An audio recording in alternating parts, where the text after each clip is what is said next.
जय गुरु जी। गुरु जी ने कभी भी किसी चीज के लिए मना नहीं करा। कई बार नई संगत के मन में जो बातें आ जाती हैं कि ये नहीं करना, वो नहीं करना, गुरु जी ने कभी किसी चीज का वहम नहीं डाला। वो तो एक देवों के देव महादेव है, भगवान शिव है। जैसे भगवान शिव ने सती के साथ शादी हुई, दक्ष के घर में बहुत बड़ा यज्ञ हुआ, माँ बाप के घर में यज्ञ हुआ और सती को नहीं बुलाया। भगवान शिव ने मना करा कि बिन बुलाए नहीं जाना चाहिए पेरेंट्स के घर में। पर सती को बहुत धुन थी कि सारे ऊपर से आकाश मंडल से देख रही थी, मेरे माँ बाप के घर में सब लोग पहुंच रहे हैं, ब्रह्मा भी जा रहे हैं, विष्णु भी जा रहे हैं, सभी जितने भी साधु संत सब जा रहे हैं, मेरी बहनें जा रही हैं। मन में उसके आया, क्यों मैं क्यों ना जाऊं। शिव के मना करने के बावजूद भी सती का मन था, तो उसको भेजा पूरी सिक्योरिटी के साथ कि जाओ अपने माँ बाप के घर जाओ। पर वहां क्या हुआ, अनादर मिला। वहां शिव का कोई स्थान नहीं था। उसको देखते ही उसको कितना मन के अंदर आया, फील हुआ, अपमान फील हुआ कि इतना अपमान मेरे पति का। उसको दक्ष ने नहीं बुलाया, पिता ने नहीं बुलाया था, माँ ने बुलाया, माँ ने उसको बुलाया। पर वो अकेली खड़ी थी सती।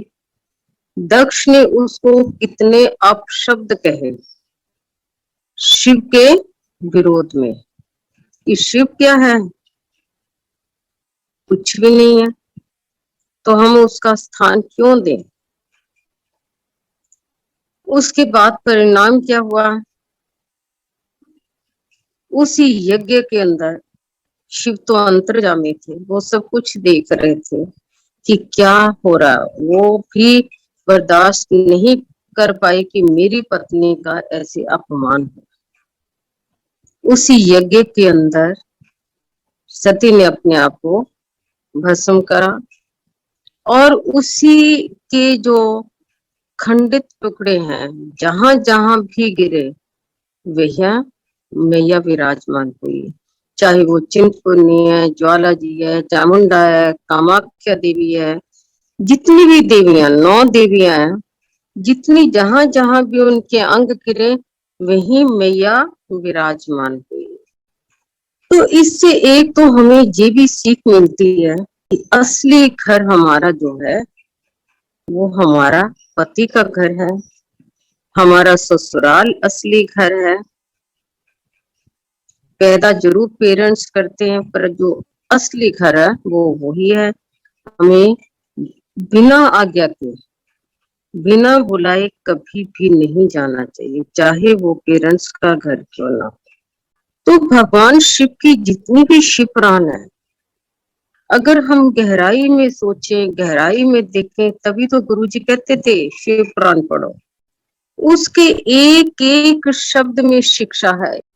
एक और आपको बताऊं, हम कभी भी जाते थे गुरुजी को बता के जाते थे, गुरुजी हम फलां जगह जा रहे हैं। उस टाइम एक आंटी अंकल थे, हमारे टाइम के थे, हमारे क्लोज ही हैं वो। उनका प्लान बना वैष्णो देवी जाने का। जब वैष्णो देवी जाने का प्लान बना तो हस्बैंड ने कहा कि मैं नहीं जाता, तुम जाओ। मेरे को डर लगता गुरुजी से पूछने में कि हम गुरुजी वैष्णो देवी जाएं। गुरुजी से पूछा, बड़े डरते डरते आंटी ने पूछा कि गुरुजी हम ना वैष्णो देवी जा रहे हैं। मूड होता, ईश्वर का मूड था उस टाइम, की लोड़ है, की करना जाके तू सोचते हैं। गुरुजी ने 2-4 बातें और भी कह दी। उसने फील करा कि अगर मेरे हस्बैंड बैठे होते तो वो क्या सोचते कि गुरुजी ने क्या बातें करी है। उस टाइम हमें समझ नहीं थी कि जो जो ये बातें कर रहे हैं वो कौन है, वो ही तो साक्षात ईश्वर है। वो मायूस होके घर में गई, उसने जाके अपने हस्बैंड को कुछ नहीं बताया और उसने यही कहा कि मेरा मन नहीं करता जाने। रात को क्या उसने दृष्टांत देखा, सचमुच में क्या देखा, पूरी वैष्णो देवी, पूरी माँ के रूप, जो उसने वहां जाके वैष्णो के दर्शन करने थे, सफर तय करना था, इतना लंबा सफर, गुरु जी ने 2 मिनट नहीं लगाए उसको आनंद देने में, टोटल उसको माँ वैष्णो के दर्शन करवा दिए। शाम को जब प्रसाद लेने गुरु जी के पास आई, हम पास ही बैठे हुए थे, गुरु जी कहते देखा फिर चली सी दर्शन कर लेना माँ दे। तो ये है भगवान, गुरु जी के अंदर ही एक्चुअली सब कुछ है, वो ही है शिव, वो ही शक्ति, वो ही सब कुछ है, वही राम, वही रहीम, वही सब कुछ है। पर हमारी आंखों का ओझल है कि हम उस टाइम उनको पहचान ही नहीं पाए। एक बार मैंने भी, हम 3 लोग थे, हमने भी प्लान बनाया कि हम भी भगवान वैष्णो के द्वारे पे जाएं, क्योंकि हमारे जो बुजुर्ग एंसेस्टर्स हैं उनकी भी ये रीत है। तो हमारे भी मन में आया कि हम भी वैष्णो के जाएं, और हमने टिकट बुक करा ली। 5 तारीख की टिकट थी और वापसी हमारी 8 तारीख की थी। जैसे टिकट्स बनी, उसी रात को मेरे को क्या आवाज आती है कि 8 तारीख को आपने चले जाना, दुनिया से ही चले जाना, कि 5 साल पहले की बात है। तो मेरे को आवाज सुन के बड़ा महसूस हुआ। मैंने घर में एक जने से बात करी कि ऐसे ऐसे मैंने रात को देखा, और जिनके साथ जाना था मैंने, छोटी सिस्टर थी, उसको भी मैंने बताया कि मेरे को आज आवाज आई, हमें जाना चाहिए कि नहीं जाना चाहिए। तो हम किससे पूछते हैं? मैंने गुरुजी से बात करी, मैंने कहा गुरुजी अगर आप भेजना चाहते हो तो भेजो, अगर आप भेजना नहीं चाहते तो मत भेजो, हमें क्या जरूरत है। आप अपना पक्का इरादा देख लो, अगर आप भेजना चाहते हो वैष्णो के तो भेजो, अगर आप नहीं जाते तो कोई ना कोई अड़चन डाल दो तो हम नहीं जाएंगे। पर नहीं, गुरुजी ने भेजा।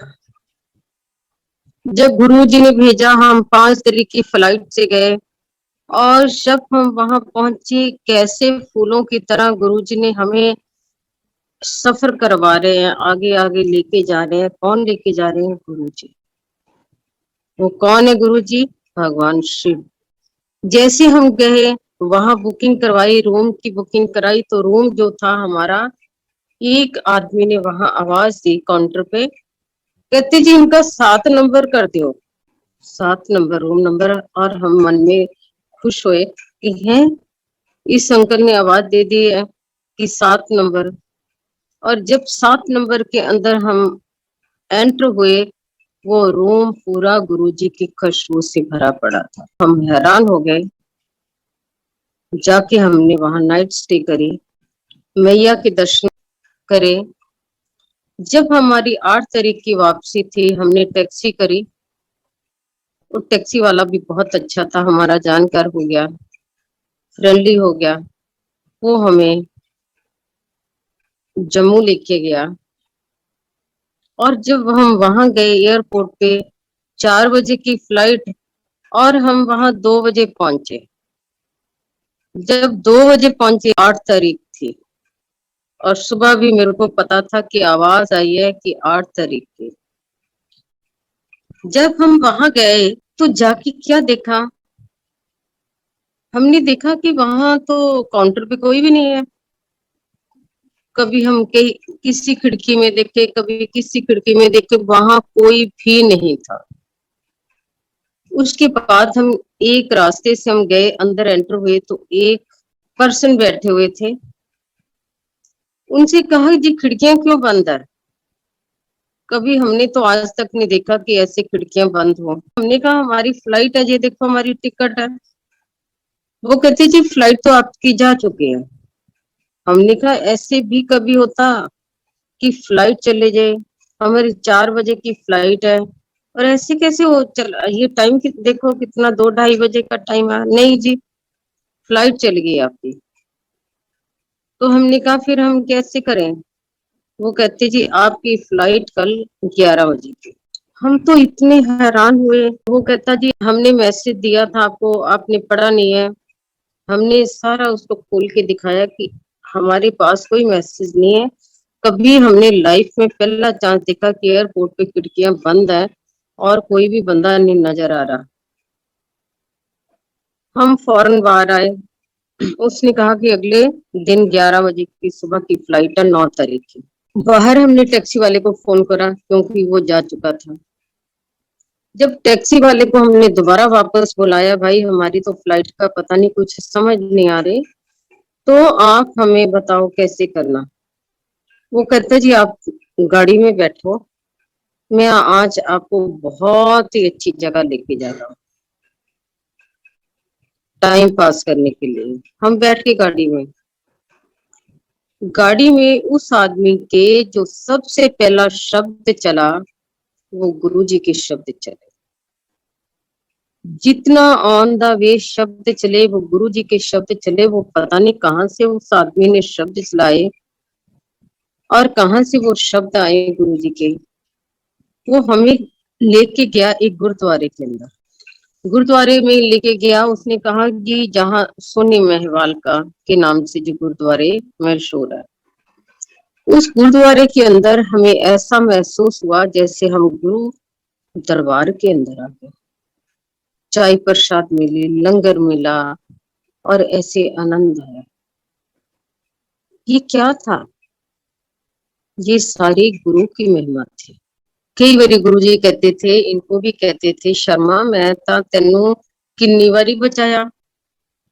और लाइफ में ऐसे ऐसे हमारी फैमिली में हमारे अपने पर्सनल एक्सपीरियंस है कि हमारी फैमिली में ऐसे ऐसे पॉइंट आए हैं, पर गुरु जी ने कैसे हमें फूलों की तरह बचाया।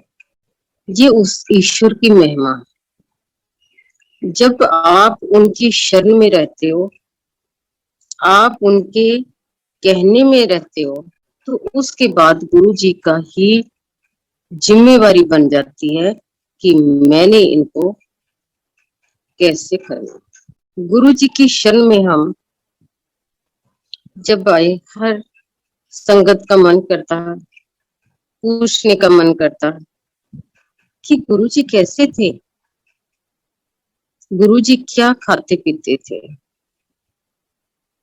गुरु जी का रहना चलना खाना पीना वो कैसा था। तो जब हम उस ईश्वर के साथ रहे, हमने पल पल उनको देखा, पल पल उनके प्रेजेंस का आनंद लिया। जब हम गुरु जी के पास बैठते थे, जब वो अपनी सीट पे आते थे संगत के सामने, उनका ऑरा ही अलग हो जाता था। हर बंदा उनसे ऐसे होता था, हर बंदे की पिंडी कांपती थी उस टाइम। कोई भी उनसे डायरेक्ट बात नहीं करने का होता था, कोई भी हौसला नहीं करता था कि गुरु जी से कोई बात करे, क्योंकि भरी महफिल में, भरी संगत में उनका कोई पता नहीं चलता था कि वो क्या बोलते, क्योंकि ये हमारे अपने एक्सपीरियंस हो चुके थे। जब गुरु जी के आगे आते थे, उनका तो यही था कि वो रूहों को देखते थे। जैसे ही कोई नई संगत आती थी तो वो 1 सेकंड में परख लेते थे कि ये पिछले जन्मों में कहाँ रहा, अगले जन्मों में कहाँ जाएगा, और प्रेजेंट जो टाइम है इसका कैसा टाइम है। कई बार गुरु जी के आगे कोई प्रसाद लेने आता था तो गुरु जी उसकी फाइल खोल देते थे। गुरु जी अंतर्यामी थे।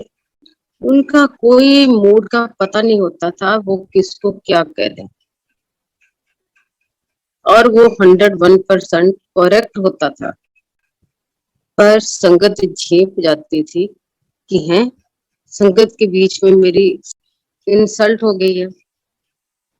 पर ऐसा कुछ नहीं था, वो तो एक ईश्वर थे। कई बार कह देते थे रब थोड़े अगे बैठा, ਐਵੇਂ पत्थरां ਨੂੰ टक्करा मारी जाते हैं। बहुत बार हिंट देते थे कि मेरे को पहचानो, कह भी देते थे और उसी टाइम हमारी आंखों के आगे वो पर्दा भी डाल देते थे। उनकी बातें जो ऐसी थी, मैं जल्दी चले जाना, फिर हम लोग सोचते थे जलंधर चले जाना। गुरुजी ने उस टाइम ऐसे ऐसे कल्याण करे, उनको ऐसा होड़ लगी हुई थी। कोई संगत होती थी, क्योंकि वो तो अंतर्जामी, वो इवन जहां तक बता देते थे, वो अपनी पड़ोसन भी ले आई। अब ये देखो कि पड़ोसन है, गुरु जी को सब पता था कि जहां से तुम आए हो, आपके राइट कौन रहता, लेफ्ट कौन रहता, आपके रिलेटिव्स कौन से हैं, वो सब जानते थे। पर हम उस टाइम यही सोचते थे कि इनके पास कोई बहुत बड़ी सिद्धि है, कोई बहुत बड़ी शक्ति है, तो ये इनको कैसे पता चल जाती। इसी उलझन में हमने उनके साथ अपना टाइम बिताया। गुरुजी के साथ इतने बिजी शेड्यूल होता, कभी हमने उनको सोते नहीं देखा। अगर वो अपनी गुदड़ी में लेट भी जाते थे, तो ऐसे महसूस होता था कि वो गुदड़ी के अंदर है भी है कि नहीं। एक बार हमने ऐसे कहा गुरुजी को, क्योंकि कई बार एयरपोर्ट पे जाते थे रात के टाइम, कभी उनका मूड होता था, 5-7 संगत होती थी, कभी कहीं कभी कहीं कभी कहीं, हार्डली जाते थे कितने, आधे घंटे के लिए, फिर वापस आ जाते थे। फिर उनको शौक होता था, जैसे रात के बड़े कंफर्टेबल मूड में होते थे, एम्पायर स्टेट में उसी कारपेट के ऊपर लेट जाते थे। हम लोग जो भी उस टाइम प्रेजेंट होते थे, कभी उनके चरण दबाने लग जाना, कभी बाजू, कभी हाथ, कभी कंधे, इस टाइप से। और गुरुजी बिल्कुल नॉर्मल वे से कभी छोटी छोटी बातें करते थे, कभी परिवार की बातें करते थे, कभी कुछ बातें करते थे। पर आज वो हमें बातें याद आती कि गुरुजी उस टाइम कैसे बातें करते थे, हम कैसे उनके साथ घूमते थे, और कैसे रात को पता ही नहीं चलता था रात कहाँ बीत गई है। दरबार में ऐसे लगता था जैसे अभी दिन चढ़ा, महसूस ही नहीं होता था 4 बज के 5 बज के हैं, जिस सुबह हो गई है। हमें उनके साथ सुबह की सैर का भी मौका मिला, गुरु जी के साथ घूमने का भी मौका मिला, ट्रेवलिंग का भी मौका मिला। पर गुरु जी ने अपना आशीर्वाद हमेशा बनाए रखा। जो भी संगत उनकी छत्र छाया में है, उनकी किश्ती के अंदर सवार है, वो अपने आप को सेफ महसूस करते हैं।